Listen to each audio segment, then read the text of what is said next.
All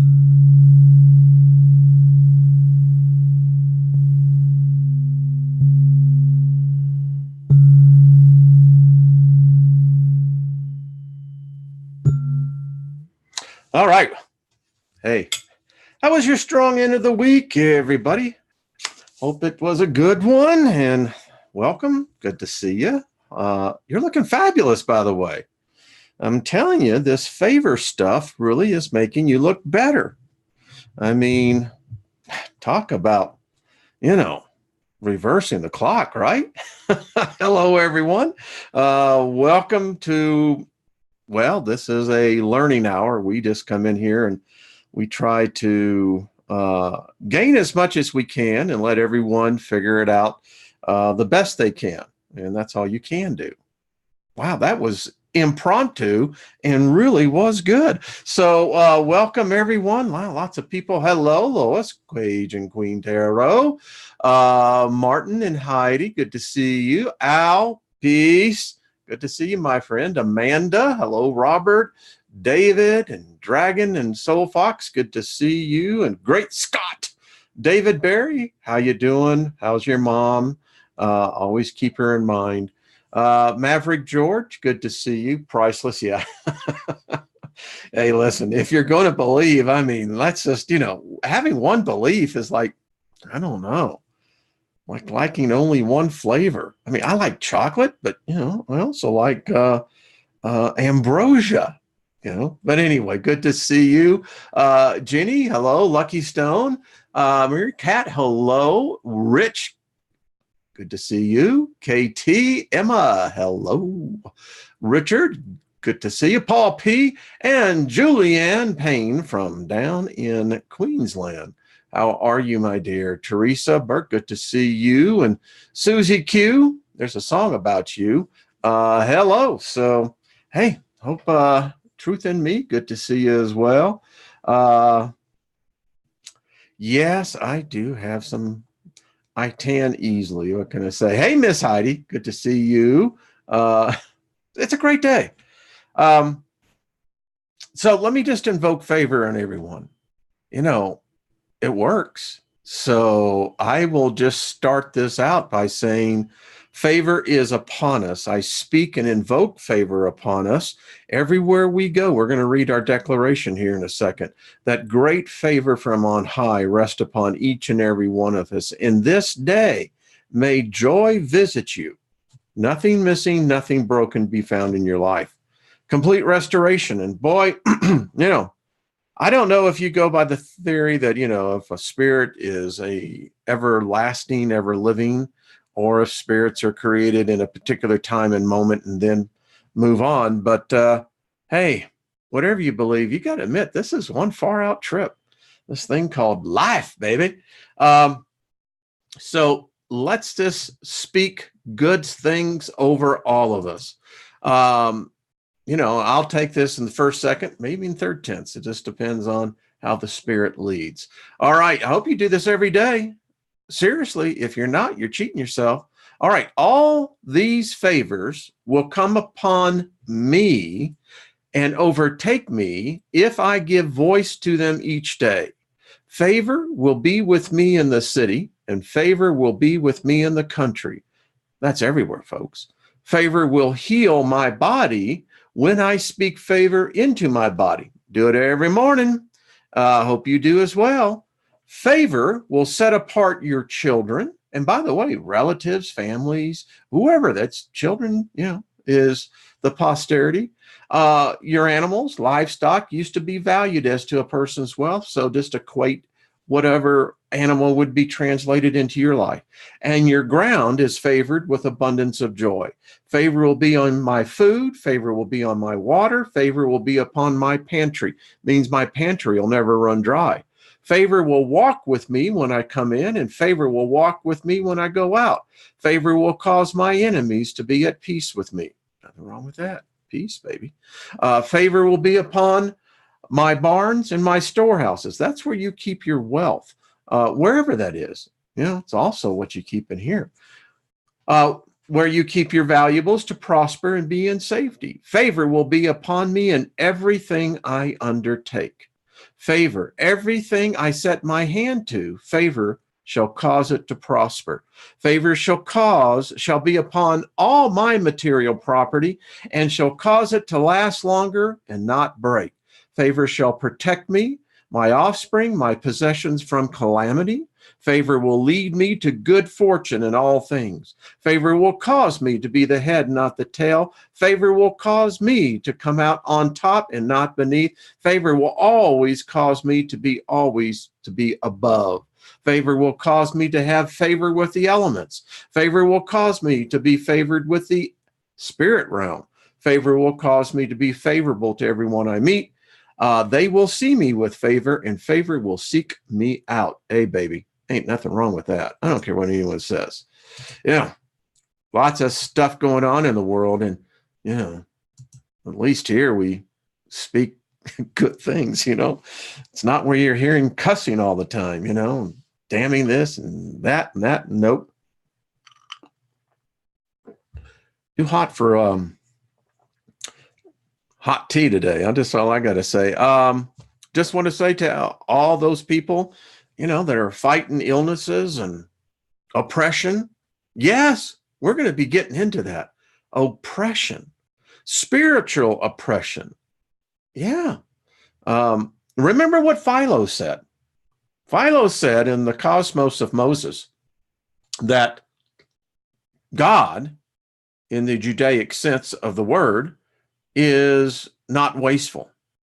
In other words, no space will not go unfilled with something of life. And of course, we're still defining what life is. So, in confusion, you can have a spirit of confusion.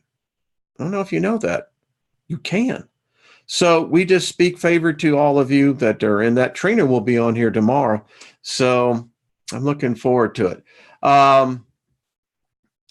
Well, love you too, Al. You're a far out dude. You know what I'm saying?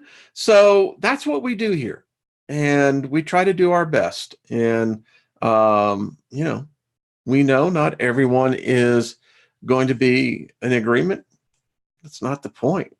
Point is that, well, let's take a look at the information and then make a determination. All right. So we're going to be talking about today is this. This is the temple. Rumors is that when this one gets built again, things will get really hairy. We're going to be going through this. There's a really great book. But I'll let you make your determination.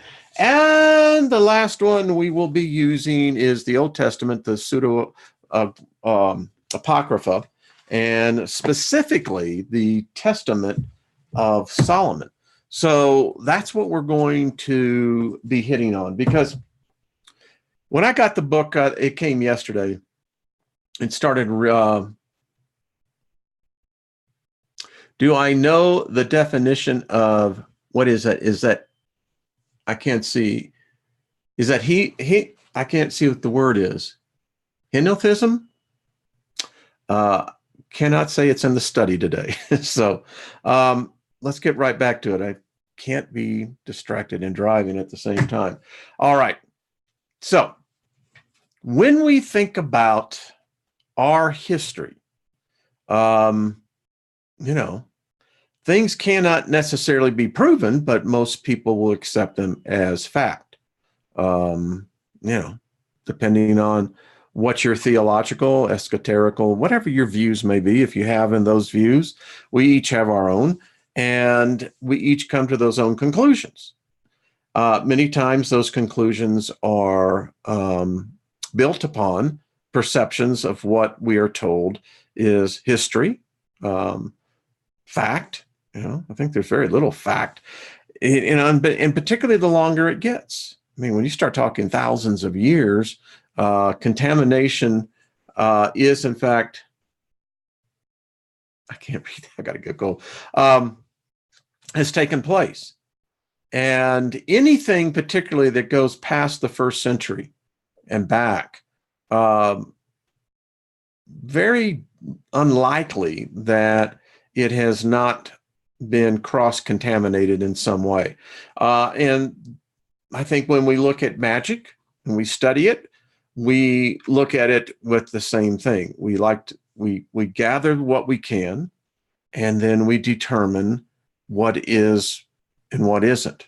And it's all an individual trip. So Solomon has always been, when I was a Christian and was deeply into the Bible, I literally did a word for word study on the book of Proverbs, Ecclesiastics, Lamentations, the Song of Solomon. Very X-rated, but we'll talk about that. So Solomon, I've read his words. I've read what the Quran had to say about Solomon.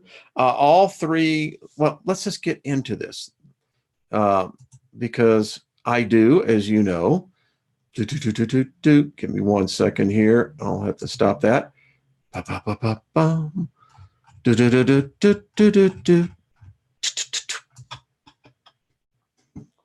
Yeah, I dig that song too. All righty. So let me get here. There we go. And so when we study about Solomon, it's very interesting. Solomon used magic. The Old Testament, in the Catholicism point of view, the Latin, Vedic, they distorted the views. The Greeks did the same thing. So, now you've got people who've spent a great deal of time trying to reconstruct what potentially it was, but who knows? So I told you before, we use the Old Testament, the Pseudo-Apocrypha, the Apocalyptic literature and testaments, this one specifically the Testament of Solomon. Then we are going to refer to the magical talisman of the King Solomon by Baal Cadman. So although archaeologists have not been able to establish that, in fact, Solomon ever lived. I mean, it's, there's just nothing that they have found yet. Although you cannot dispute that, we'll speak about this here in a minute, the temple was built. That the Babylonians raided it. So it got there somehow. Now, that temple, the first one, we'll get into this. All right, so there is records going back to the Queen of Sheba. This is a depiction of that wedding. Solomon had many wives, 300. He used marriage as a diplomatic tool. The stories of other empires of that same time are replete of his exploits. There are several different versions of exactly who Solomon was and his legacy. You have Judaism, Christianity, Islam. They all have their own spin on it. There is no evidence of his error. They say between 970 and 930 BCE. But again, wouldn't surprise me, they'll find it. I think that the evidence is there to prove that this person lived. It is said he loved luxury and had an insatiable appetite for sex. He used sex as merely as a necessity for affairs of the state. I wonder if they would do that today, how well that would work out. Think about it. We are family. Hey, what we're doing today isn't working, so we ought to begin to look at and be smart enough to say, hey, it ain't working. Let's look at another alternative. Anyway, he used magic as a result of the wisdom granted him by God. Interestingly enough, it was the Archangel Micheal who gave him a ring with a symbol, a sigil, that gave Solomon power over all angels and demons. And by the way, you have to understand the Christian slate on demons is out of whack. It's just not that way. My dog was making an entrance. Fact is, even if you look in the Quran, Solomon controlled the jinn. We'll discuss that a little bit more in detail. So no matter how you look at this, you've got this trifecta thing going on, the three major Abrahamic religions. Folks, you can't deny the numbers. I mean, you look at the numbers on this alone, talking about half of the population. It is said that with this ring, anyone, by the way, that had this ring could control the angels, the demons. It is said he could control Yahweh. It was the demons who built the temple. Yeah, this holy temple, shrine, demons. We'll get into that. Everyone knows the story of the splitting of the child, finding out which person lied. That's just one of many. When I studied Solomon and studied the building of the temple 30 years ago, I knew the thing was an energy generator. I mean, you look at gold. You have to have gold in circuitry. The early computers all are gold. Even today, gold is one of those things that does disperses heat. It's phenomenal. And you'll see it here in a second, a replication of what that looked like. So we know about this. As I said, when you take into consideration that the demons that once Solomon, how shall we say, controlled them, they bowed down to his will. These were angels as well. And they would do anything that he said. Legions. Now, if you're going to be dealing with energies, intelligences of that magnitude, whether you want to believe it that he did or did not, the fact is that the stories have outlasted you in your lifetime. Tells me I'll take the stories other than what your perception is. Because, sweetheart, you're not 2,000 years old. You're not, this story is older than you. So, as with all stories, as Spock said, all myths are founded in truth. So, this dude had some power, baby. Now, let's talk about the God that Solomon served. I don't like the God, but just because I don't like him doesn't mean he doesn't exist. You would have to be a fool to say that. There was something that existed. Now, these names are powerful. There's no denying that. No matter how you look at this from a religious point of view, a philosophical point of view, from a magical point of view, these names of this God is and are powerful. We know in this study that we've been doing now for going on a couple of months now in the studies of magic, that words play an important role. In sigils, words play an important role. And we're going to see about the sigils in a way that, well, you'll see. Now, this is the temple. I don't know if you ever read the story. I mean, it was said that Solomon had in fact, as I read one, and this is, I guess, back 10 years, maybe 15 years ago, someone did the math and said 1/5 of the known world gold reserves came from Solomon's temple. Believe it, whatever you want. The scale is beyond most people's comprehension. This was an enormous building. I contend it was a receptor and receiver and transmitter to this alien god. That's just my take. And when you look at this thing, it has all the characteristics of doing just that. This would be both a receiver and a transmitter.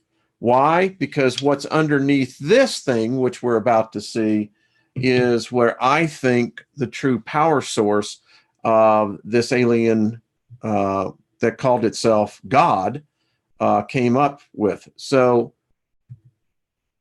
these, again, are the scales of this. And when you read about what Nebuchadnezzar did when he sacked Jerusalem, they kept very detailed records of what they took. And so we know that the depictions are just merely based upon corresponding. Now, this is an interesting point. When you look into this Holy of Holies, now Solomon received this from this God, Yahweh. Just speaking that name does something. It activates things, folks. And if you look at the design, those of you who have studied it like I have, it's well, it's unearthly. And we haven't seen anything replicated like this. The pyramids, whatever your structure is, nothing compared to this building on earth. That's what has still struck me as most interesting. This is the showbread where you can see the size of these menorahs, all made out of bronze. There were those that were made inside the Holy of Holies of solid gold. Gold everywhere. It said that silver became of no value, that they were actually paving the streets with silver. The wealth of Solomon was beyond. And it was the demons who brought Solomon wealth along with the angels by disclosing to him knowledge not known to man. That's powerful magic. Now, this is the inner sanctum, the Holy of Holies, all solid gold. There was not anything in this inner chamber that was not made of solid gold. And you can read, I think it's in Kings, that the story of the construction, how much gold was used, how they did this. But what they do know, once this was activated, no human could walk in there. Now, the high priest, under very certain conditions, and if you've ever studied the ephod and the garments that Aaron had to wear, and which was subsequently here with the Levitical tribe of going in as the high priest, there was a chain put to their foot, made of solid gold, by the way. And underneath the garment, oddly enough, when you read what the material was, this inner garment protected the high priest. There was a tremendous amount of energy in here, folks. And if a human stepped in there, it literally, you know what a bug zapper is? Yeah. So whatever this presence was, while it occupied this, I don't know what else. There are rumors that Solomon had access to this that was even above the high priest, which would make sense to me. So the Talismans of Solomon. Now, I want to be very serious about this. This is a warning. I mean, these slides are powerful in their structures. Whether you study gematria, whether you study numbers, whatever you study, these symbols will have them in there. They are strong. Some of you will feel them. Others, you won't notice it, but it will impact you. If you're a very sensitive empath, I'm just warning you ahead of time. Also, I want to forewarn you, do not play around with these until you are knowledgeable enough to understand them and their power. Now, many people write me and say, is there a spell that can help heal someone in their family? Is there a spell that can help me begin to get financially better off? Yes, there is. But I suggest that if you study sigils and symbology, you'll find that there is something that you can use with your own energy. So just beware. This is one approach of an altar using one of Solomon's sigils. I may one day look into this. All right. Each one of these we're going to study have a classification. They'll be under a planetary name, under the sun name, even under Yahweh's name. And again, we have to understand that this is what the world knows. Well, depends, I guess, if, you look at Islam, they'll tell you they don't worship the Jewish God, but there's a lot of similarities.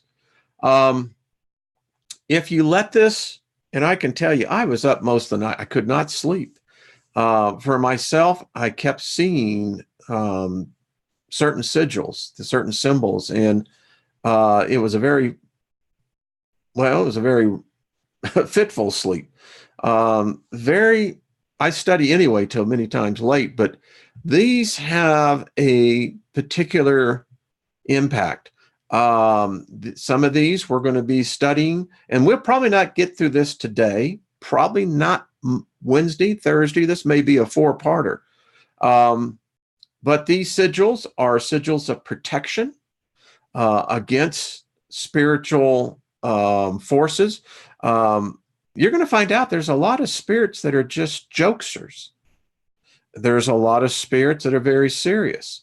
It really gives you pause to really think about what the afterlife is really going to be like. As we've studied already, when you begin to incorporate more shapes into the magic circle, and if many of you are probably astute enough, you can see that this is a triple one. Powerful, folks. Powerful, powerful. We're going to study these. We're going to learn how to activate them. We're going to learn to how you can invoke the angels. You can invoke the demons. Yeah, I know it sounds, you hear, well, no, you can't do that. We've been studying, all my life. And listen, I can tell you, I know exactly what I'm talking about because no, you don't know. You have to wipe the slate clean. That's the problem why most people fail in magic. They carry over the biases because they know it. Now, if that's your position, that's cool. I kind of go into this each time I study something, anytime I restudy again. It's like, okay, yeah, I missed that. That's how you did going through school. Don't tell me you got every question right, liar. All right. So, angels.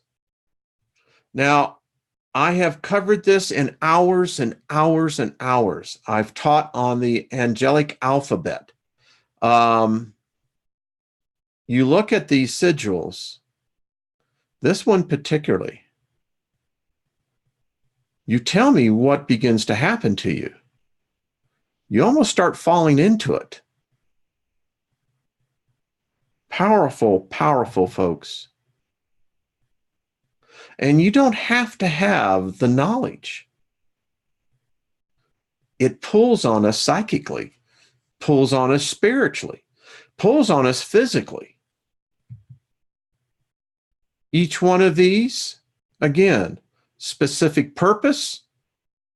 There is a certain way to go about it. You have to have the names. Yeah, you're going to be invoking powerful names. And this is why I'm telling you right now, don't do this if you've never even created a sigil, if you've never even stood in your own magic circle. Don't. Wait and understand. Again, this goes back thousands of years. It has lived through secret societies, secret sects. Many people who are wealthy today are the recipients of what their ancestors did in invoking these. I'll stand by that. It's on the record, and I can prove it.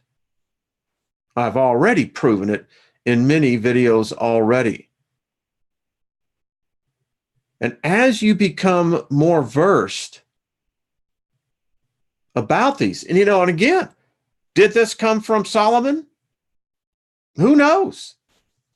Maybe, maybe not. All I do know is just the visual impact pulls you in. And some of these are, we've studied this about sigils.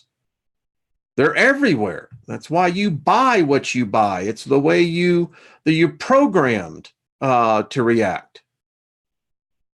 A lot of these symbols look familiar, don't they? We've studied some of these. That's why I've been building up on these. And when you begin to look at, and this one here particularly, I understand now it's almost, folks, like a language that you begin to understand. And what I want to point out, when you look at each aspect, each element is a sigil within itself.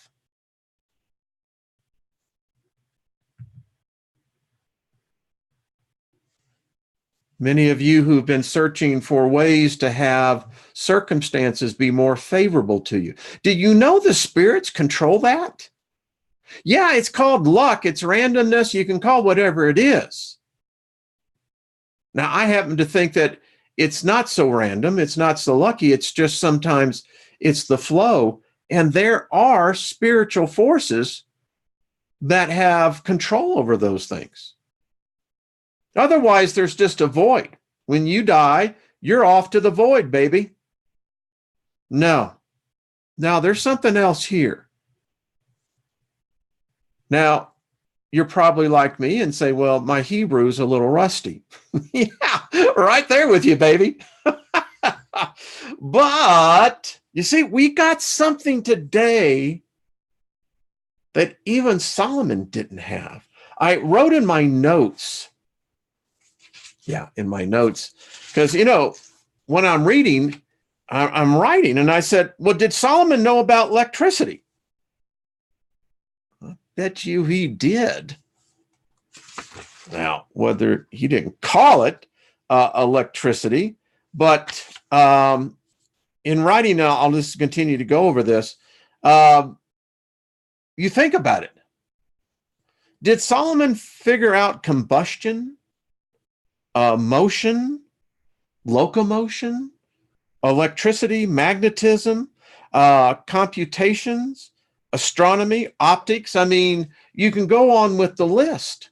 Apparently, yes, because each and every one of those have a spirit. Now, we learned this as well with Lilith. We've studied this in the Liber. We've studied this in many other books, how these, I'm telling you, some of these, I was meditating on a couple of these. This one is a very powerful power. In fact, the gentleman that will be reading his book just tells you, there should be no reason for you wanting to use this. Don't. But then there's others that have great similarities. Why? Because these are the angels. These are It seems like in the hierarchy, according to the writings of Solomon, is that you have Yahweh, God. You have the archangels, which each one has their own seal, their own symbol, their own sigil. And they, in turn, control demons. They control principalities. And those demons, principalities, etc., they control a subset that controls a subset that controls a subset, so on and so on. Now, when you can control the top guy in the org chart, all the rest of them come and do your bidding. They bring you gifts. Even the ones who are not necessarily friendly will read that story as well. But this one here today, and I can tell already we won't, so what we'll pick up on Wednesday is that we'll actually get into the Testament of Solomon, and then we're going to get into detailed explanations of each and every one of you. Those of you who have been looking for amulets, talisman to wear, listen, there's a reason why the high priest, all priests, wear sigils, wear symbols. There's a reason for it.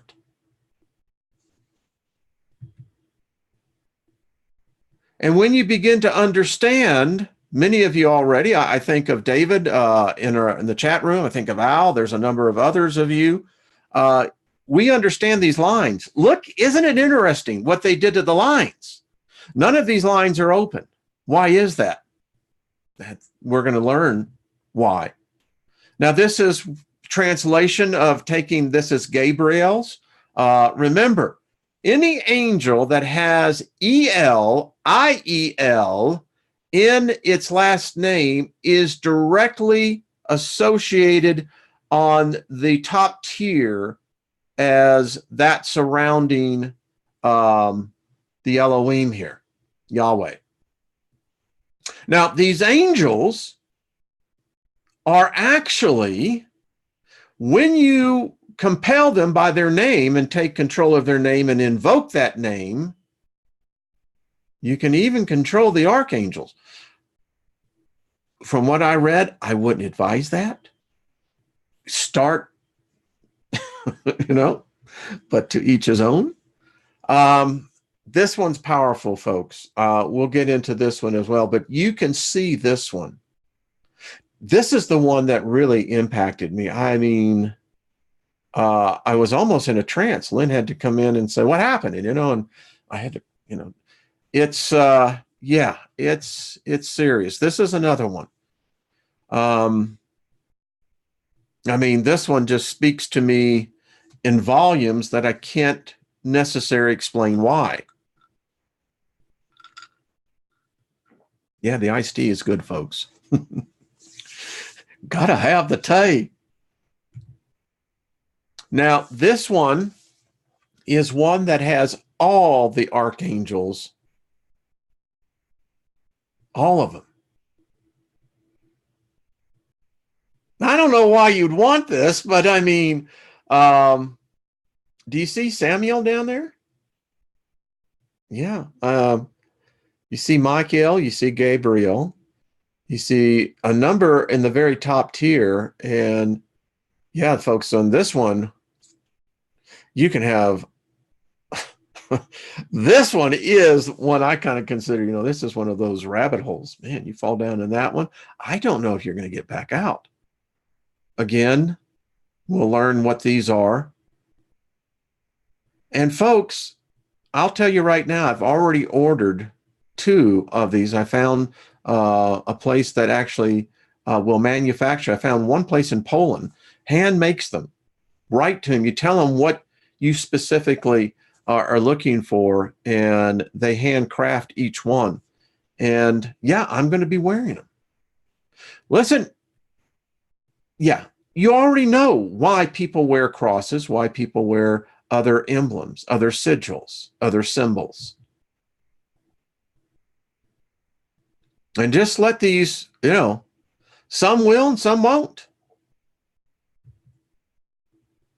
Some have, you can tell that whatever angel this is, whatever one that it's using, in some of these, you can tell that, how many of you figured this out yet? This is a money sigil. This is a money symbol. This is one that you can use to bring wealth to you.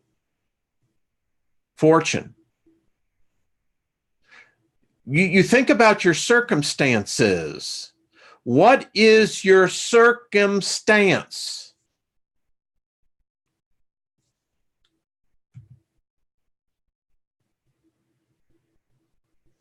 I've actually used a portion of this one, not knowing. Instinctively, something was instructing me. And when I saw this one, you just got to go, all right, all right. Would you just show yourself, And of course, they are showing themselves. Now, look at this one. What does this remind you of? Does it not remind you of a sheriff's badge, a police badge, a shield? Because that's exactly what it is. It is a shield against tormenting, confusing, oppressing forces. Wild, isn't it? So, think about it. That's the shield. There's a new sheriff in town. Yeah. Folks, whether Solomon existed or not, does it really matter? That's my question.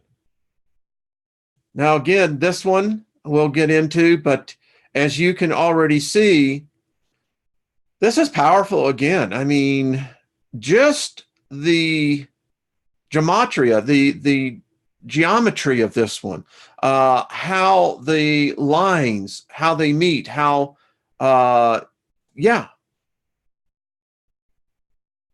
we're studying enough of this where psychically, many of us are being drawn to certain particular aspects. Why?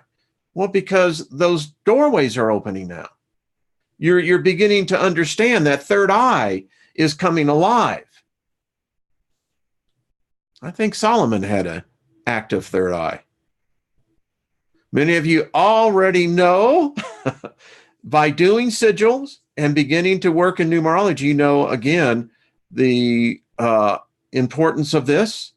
And this is, again, the archangels, the 4 of their numbers, their names. We'll study these. This one has been translated into English. And you can actually read. This is a powerful one, too. I mean, I like this one. Let me see. I have to move the top of this over here. So give me 1 second. It says, open unto me the way across angled time and curved space. Let the passage be free unto the crawling chaos. Wow. Yeah, I can dig this one.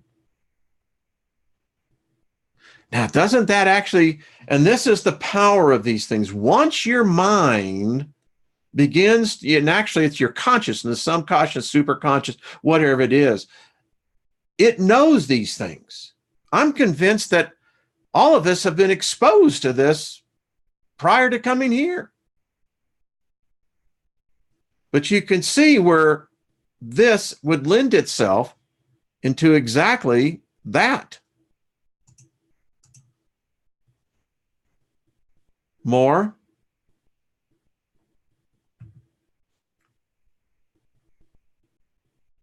As you can see, again, we'll be studying these. Each one, this one didn't do anything for me. These do, particularly when I see triangles that are meeting. I understand the symbology of that now, and it's like, okay. I mean, again, these all are designed to produce a result. I mean, there's ones I haven't even, I let them pass by, but there are some here that you can actually send on those who are tormenting you, those who have thought ill thoughts of you. These will literally find that frequency and find that individual. Da, da, da, da. Not really. All right. Again, when you begin to see these symbols, you're knowing now that this has something to do with angels. You can see some of their symbols in there. There's their sigils, their symbologies, their seals.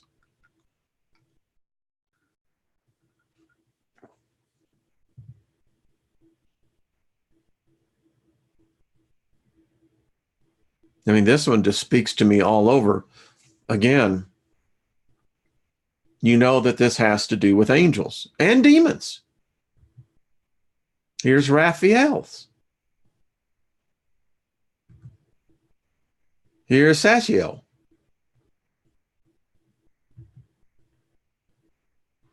This is Uriel's, and you can tell that Uriel is associated with Adonai, Eloah, which are other names of Jehovah God, Archangel. Interesting one here.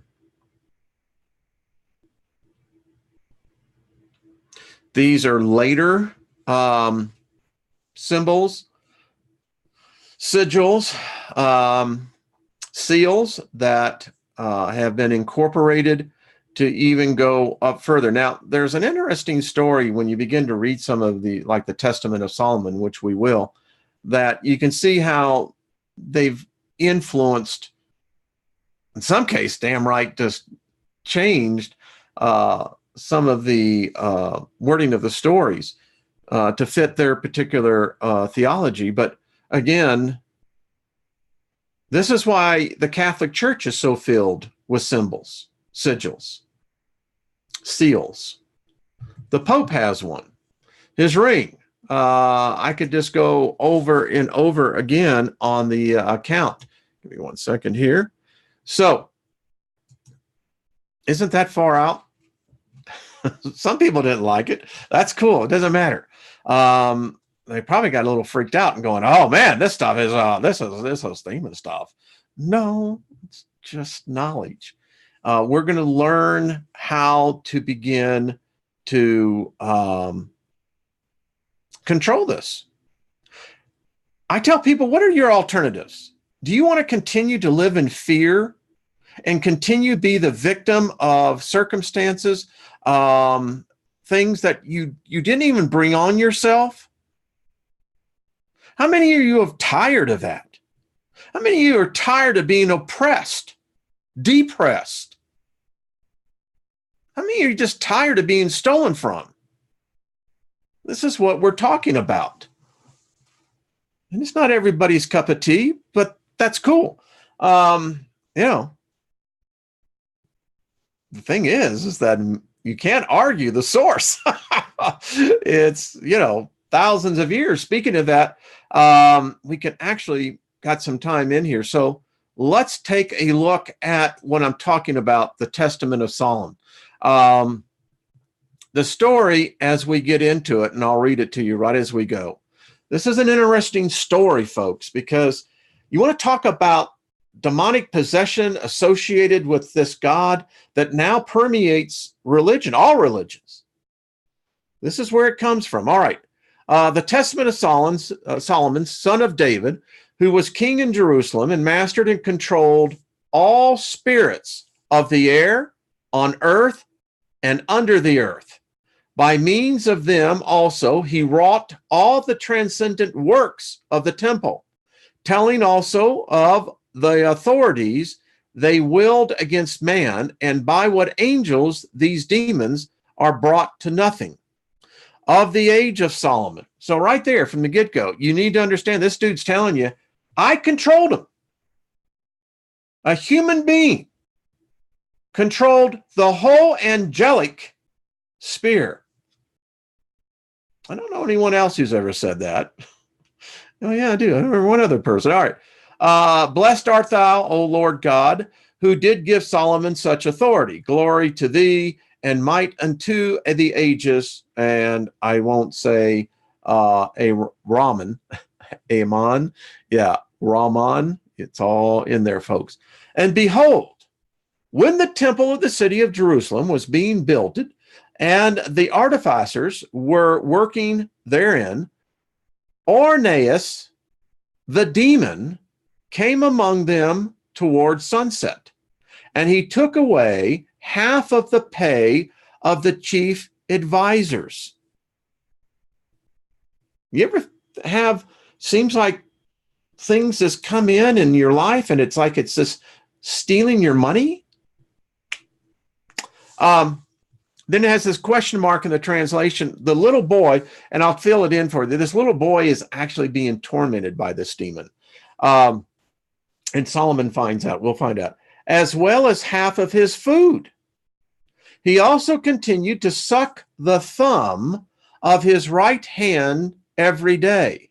And the child grew thin, although he was very much loved by the king. Folks, I'll share something with you. Demons can literally attach yourself, according to these stories, can suck the energy right out of you. You want to know why sometimes you wake up suddenly sick? You want to know sometimes when maybe the energy is draining? Not saying it is, but consider. Imagine you may have a spiritual leech on you because they knew this 3,000 years ago. So King Solomon called the boy one day and questioned him, saying, do I not love you more than all the artisans who are working in the temple of God? Do I not give you double wages and double supply of food? How is it that day by day and hour by hour you grow thinner? But the child said to the king, I pray to you, O king, listen to what has befallen all that your child has. After we have all released from our work on the temple of God, after sunset, when I lie down to rest, one of the evil demons comes and takes away from me 1/2 of my pay and 1/2 of my food. Then he also takes hold of my right hand and sucks my thumb. And lo, my soul is oppressed, and so my body waxes thinner every day. Now, when I, Solomon, heard this, I entered the temple of God and prayed with all my soul night and day, and that the demon might be delivered into my hands, and that I might gain authority over him. And it came about through my prayer that grace was given to me from the Lord Sabaoth by Micheal, his archangel. He brought me a little ring having a seal consisting of an engraved stone, and said to me, take, O Solomon, king, son of David, the gift which the Lord God has sent you, the highest Sabaoth. With it you shall lock up all demons of earth, male and female, and with their help you shall build up Jerusalem. But you must wear this seal of God. And thus engraving the seal of the ring, sent he to Penpavah. And I, Solomon, was overjoyed and praised and glorified the God of heaven and earth.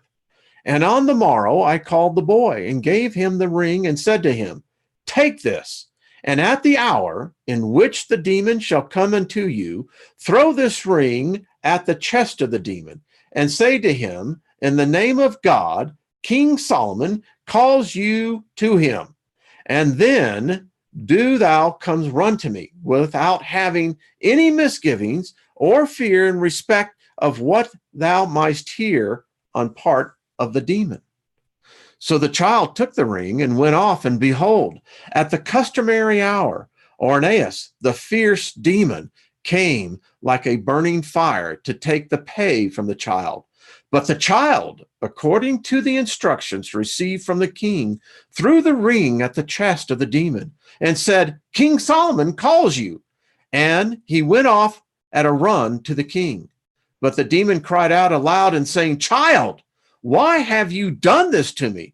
Take the ring off of me, and I will render to you the gold of the earth.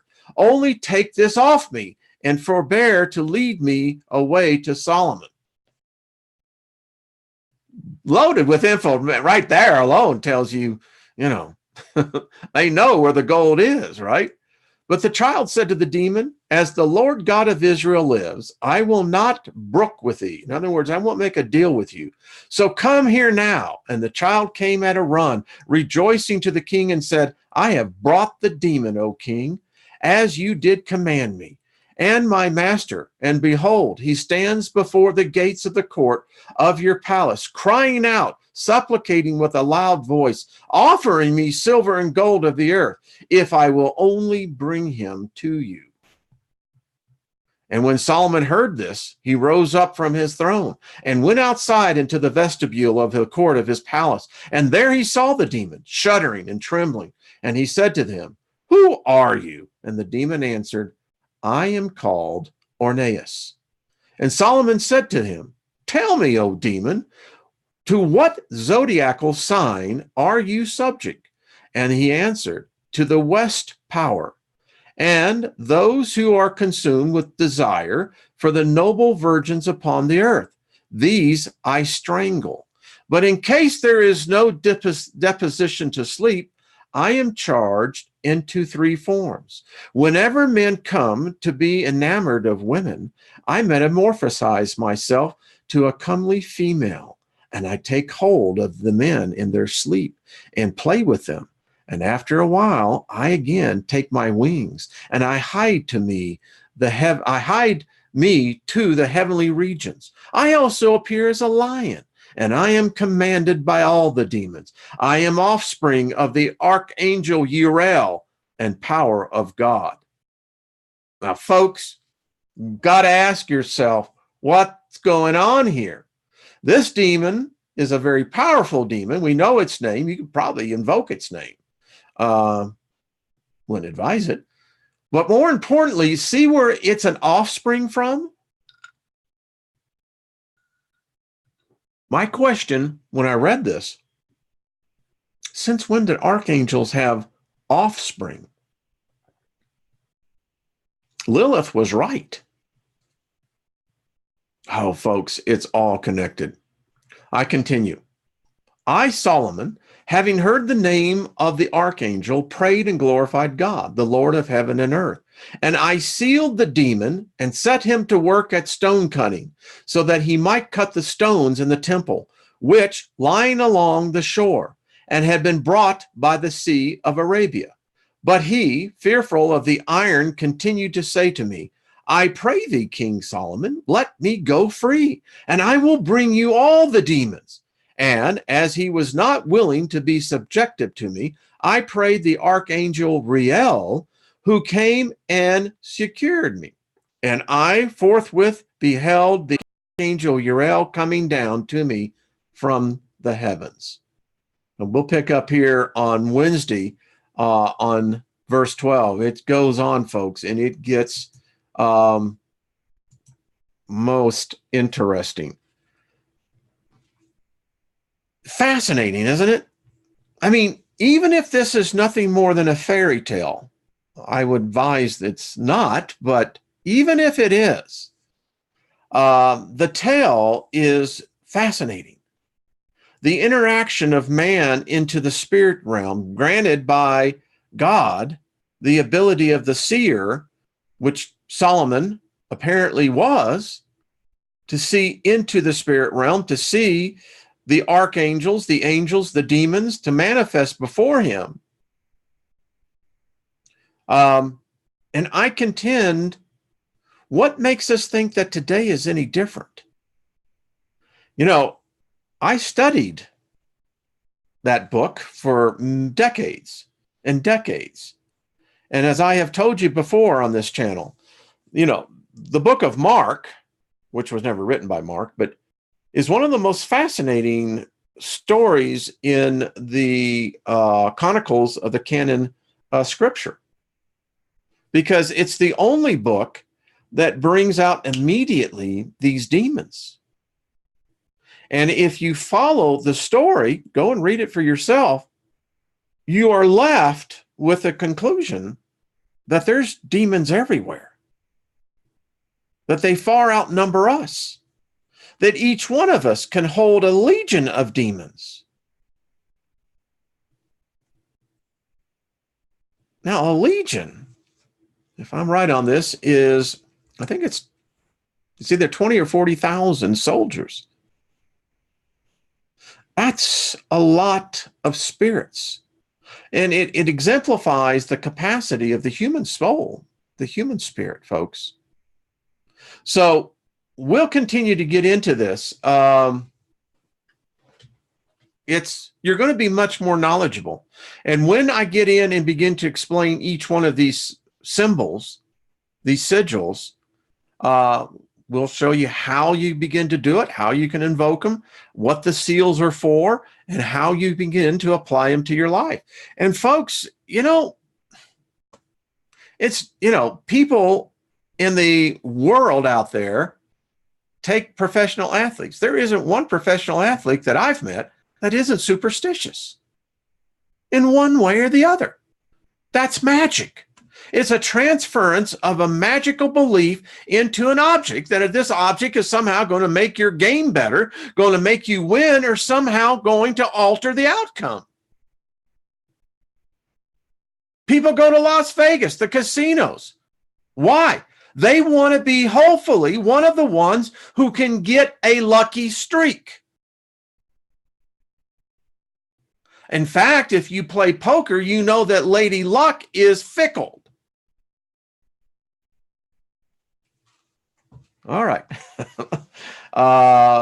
This is what I'm talking about. We're talking about serious stuff here, man. We're talking about, listen, you're going to die eventually. You are going to go over and be in the spirit realm. Now, I've got no idea what your experience is going to be, but I can assure you that you shall, in fact, meet others. And there's going to be others over there that have been over there a long time, baby.